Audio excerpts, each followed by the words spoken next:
Welcome to G Auntie's Kitchen. Today I'm going to make coconut cake. Catch you on the other side as I show you the ingredients. Enjoy!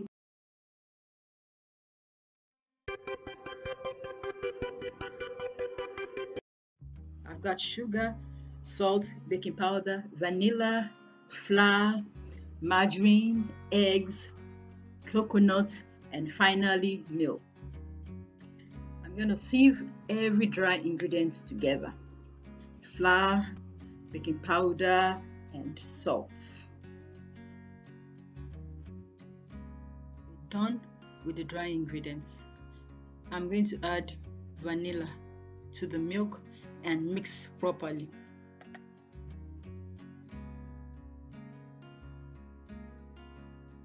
I'm creaming the margarine and the sugar.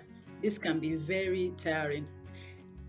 I'm waiting so I can use a mixer to do it. Baking in this part, you have to wait for electricity supply, or you make an alternative yourself.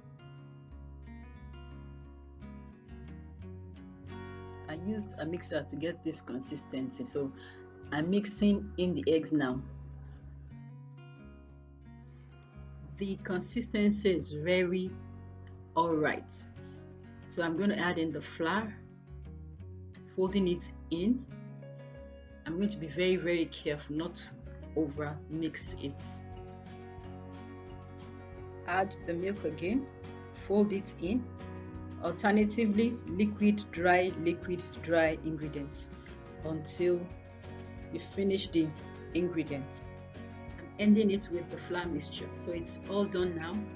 The last thing to add is the coconut. I'm going to fold it in. Fold in the coconut till it's evenly distributed like this. Then I'm going to bake in a greased and floured pan. Bake in the preheated oven.